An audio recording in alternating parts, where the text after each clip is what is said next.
દ્વિચક્રી વાહનો પર હેલ્મેટ ફરજિયાત માટે ફરી ગૃહ વિભાગે કવાયત શરૂ કરી છે।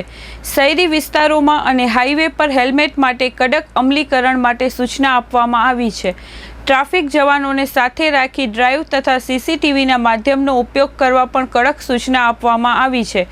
ત્યારે ભુજની ભાગોળે આવેલ શ્રી મુક્તજીવન સ્વામી બાપા આર્ટ્સ એન્ડ મહિલા કોલેજના શિસ્તબદ્ધ નિયમે સૌનું ધ્યાન ખેંચ્યું છે। આ કોલેજમાં અભ્યાસ કરતા બાળકો કે કામ અર્થે આવતી કોઈ પણ વ્યક્તિ જો દ્વિચક્રી વાહન પર હોય તો તેમણે હેલ્મેટ પહેરવું ફરજિયાત છે। હેલ્મેટ વગર અહીં કોઈને એન્ટ્રી મળતી નથી। અત્રે ઉલ્લેખનીય છે કે રાજ્યમાં છેલ્લા 2 વર્ષ દરમિયાન માર્ગ પર અકસ્માત થવાના કારણે વર્ષ 2023માં કુલ 7,854 તથા વર્ષ 2024માં કુલ 7,542 લોકો મૃત્યુ પામેલ, જેમાં 35% જેટલા લોકોના મૃત્યુ હેલ્મેટ ન પહેરવાને કારણે થયા હતા। આ ઉપરાંત કુલ જીવ ગુમાવનારામાંથી 25% જેટલા વ્યક્તિઓ 26 વર્ષથી નીચેની વયના હોય છે, જે ખૂબ જ ચિંતાજનક બાબત છે। આ વય જૂથમાં મુખ્યત્વે શૈક્ષણિક સંસ્થાઓમાં અભ્યાસ કરતા વિદ્યાર્થીઓ સહિતના વ્યક્તિઓ હોય છે। આજે કોલેજ ખાતે મહિલા પોલીસની સી ટીમ દ્વારા વિદ્યાર્થિનીઓને માર્ગદર્શન આપવામાં આવ્યું હતું। માર્ગ સુરક્ષા આજના સમયમાં અત્યંત મહત્વપૂર્ણ મુદ્દો છે। હેલ્મેટ પહેરવું એ એક સરળ પરંતુ અત્યંત અસરકારક પગલું છે।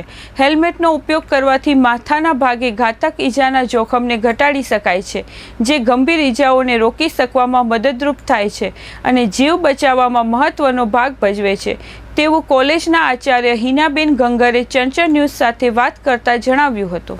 અમારી સાથે ગઈકાલે બહુ દુઃખદ ઘટના બની। એ બેન અમારા વિદ્યાર્થી આપણી કોલેજના અને અધ્યાપક તરીકે 2.5 વર્ષથી સેવા આપતા હતા। ખૂબ જ મિલનસાર એમનો સ્વભાવ હતો અને એમની પાસેથી સાદગી ખાસ શીખવા જેવી પ્રેરણાદાયી એવા અમારા એક આશાસ્પદ જેને કહી શકાય એવા અધ્યાપક બેન નું નિધન થયું। અમને એનું ખૂબ જ દુઃખ છે। આમ કહી શકાય કે સારા લોકોની કદાચ કુદરતને પણ જરૂર હોય, એટલે એક એવા અમારા સારા દીકરીને અમે ગઈકાલે ખોયા છે। અમને ખૂબ જ એનું દુઃખ છે। 2 વ્હીલર હવેના સમયમાં જે સમયની માંગ છે કે ભાઈ દરેક વ્યક્તિને પોતાનો વ્હીકલ હોય, એ સારી બાબત છે, કારણ કે સમયસર શૈક્ષણિક સંસ્થાઓમાં અન્ય સ્થાને જ્યાં કોઈ કામ માટે કે જતા હોય સમયસર પહોંચી શકે। અને હવે ભુજનો વિસ્તાર બહુ વિસ્તરી ગયો છે, ત્યારે દરેકને પોતાના અંગત વાહનની જરૂર પડે એ સ્વાભાવિક બાબત છે।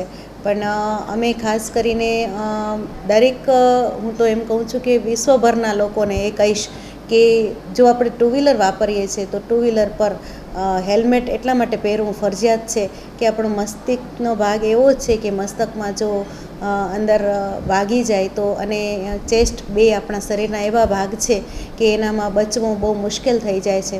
તો હેલ્મેટનો આ વિચાર અમને એ સંદર્ભે આવેલો કે ભાઈ આપણી નાનકડી એ સંસ્થા છે એનાથી આપણે શરૂ કરીએ।